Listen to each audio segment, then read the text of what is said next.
I think this is a very, very important week in terms of the loss of faith in the administration.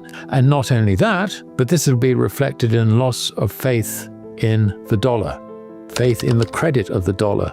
So one way and another, I can see a small dead cat bounce, maybe. I think that's what we've got at the moment, but dead cats don't bounce too far. And after that, nothing has really changed. So if you like, in the way the press put it, looks like the gold price will continue to rise. The way I'd put it, the dollar is in a bear market and is continuing to be in a bear market.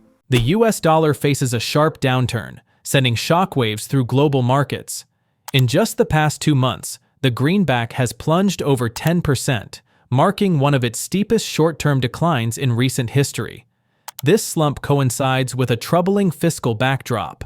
US national debt has soared past $34 trillion, with more than $10 trillion added since 2020. The country now holds a debt-to-GDP ratio of 120%, placing it among the most indebted nations in the world.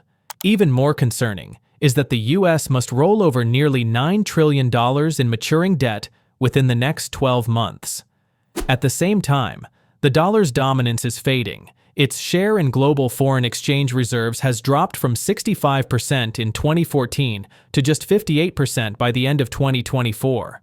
Amid this financial uncertainty, gold is flashing a strong signal.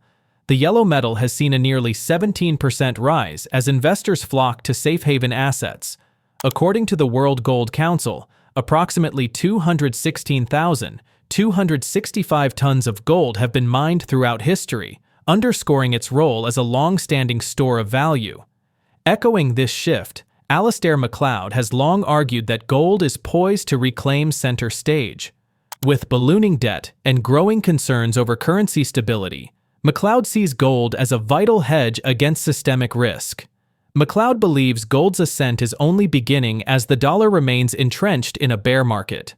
We're about to explore the video, but first, subscribe and hit the bell icon to keep up with our newest uploads.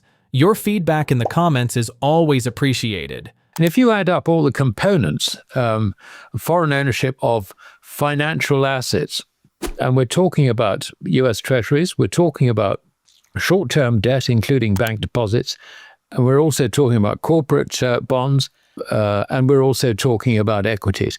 Total all that up, on the most recent tick figures we have, we're looking at about $39 trillion.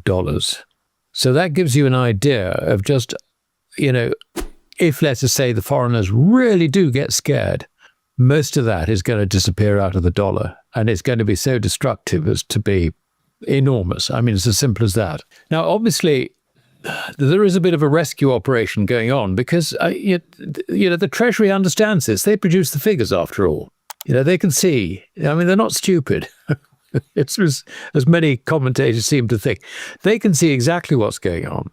They know the fragility of the situation, which is why Scott Bessent, in particular, has been backtracking on Trump's policies.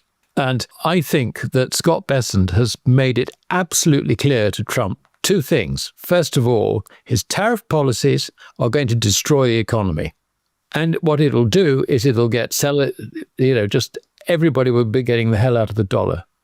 And I think the other thing that he's told Trump is, look, you talking about sacking Jay Powell is the worst thing you can do. You are destabilizing the whole of the financial system. Stop it. I doubt if he's been much less blunt than that. The result is that markets have stabilized. We've seen the price of gold fall, or more correctly, the dollar rally measured in gold. And $270 change, really. And of course, any real stuff comes out. I mean, don't worry that the Chinese and the Russians and everybody else will be grabbing it with both hands. So, but basically, we've got a little bit of stability, I think, on the back of that.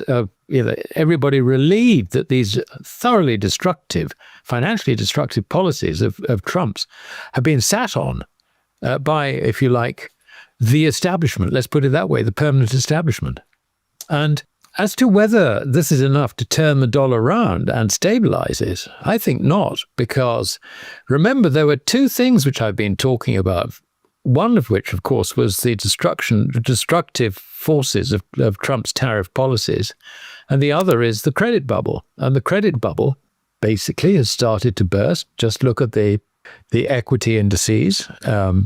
Look at some of the more ephemeral things like Bitcoin and so on. I mean, okay, Bitcoin are rallying, they've got a bid, but if you like, the markers, if you like, of excess credit have taken a hell of a knock. And while they might rally somewhat, I think that the confidence basically is gone, if you like, upon which credit really depends. So I think that's the first thing. I think the second thing is that if you stand back and you think, okay, we now have an America with a president who we can't really negotiate with because he's effectively being cut out of the loop. I mean, that's really what it boils down to. He's on the run. This art of the deal, forget it. The art of the deal has actually worked against him. So where does this leave a foreigner's idea about the dollar? Does it mean that they're suddenly, oh, thank goodness for that, it's all right, we can go back into the dollar, we don't need to sell any dollars, we can continue to buy US treasuries and all the rest of it, we can continue to invest in equities, whatever.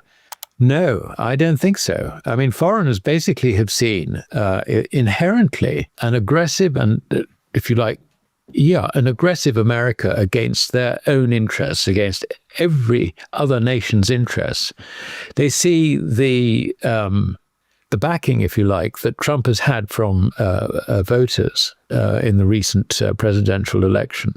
And they can see that while the deep state might be regaining control, it's not necessarily going to be good for international trade relations. We've already seen, I think, quite a lot of damage done to supply chains and things like that. It's destabilized everything. So now what we have the problem. If you look at the dollar, how are you going to stabilize the dollar? Well, I mean, the best way to stabilize any currency is to raise the interest rates, which we know is not what Mr. Trump wants, but Mr. Trump really has no say in it anymore. So raising interest rates is not something also that the Fed really wants to do, because the economy is already sliding into recession, which basically means that the budget deficit is already going to increase more than previously estimated. And under those circumstances, foreign lenders, if you like, to the US government will understand that the government is in a debt trap, is not escaping from that debt trap. And that's the real issue. I mean, on the tariff side, it may not be quite as bad as the first scares from Trump suggested, but it's still not a good situation. And with the US government in a debt trap, what price their bonds? I mean, the answer basically is that the yields have got to rise, and as the yields rise, the situation for US government finances, federal government finances, get worse. So where does it end? I mean, the answer is you cannot see an end to rising interest rates under the circumstances which have been triggered to a large extent by Trump's capriciousness over trade.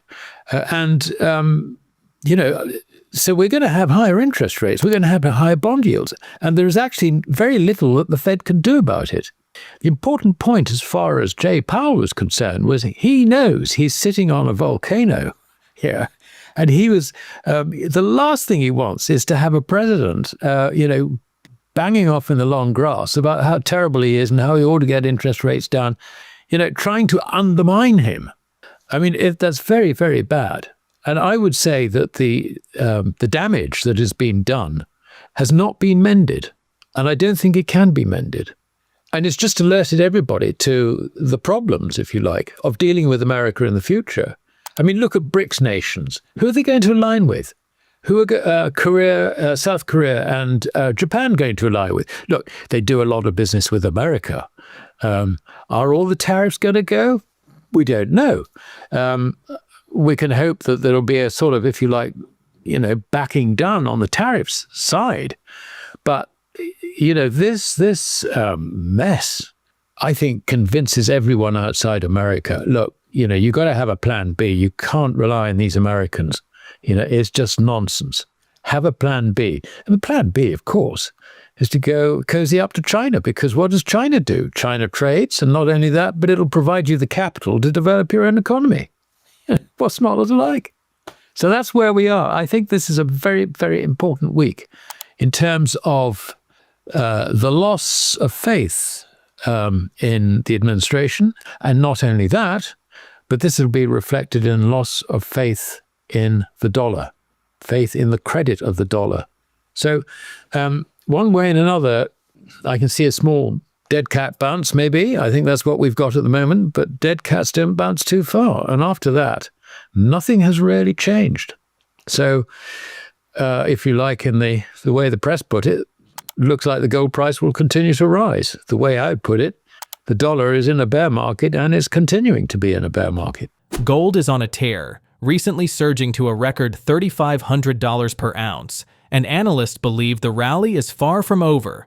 According to J.P. Morgan, gold is projected to average $3,675 by Q4 2025 and could soar to $4,000 by mid-2026. This surge comes amid rising uncertainty in traditional markets. In stark contrast, U.S. Treasuries have been under pressure, with a notable sell-off pushing the 30-year yield to its highest level since November 2023.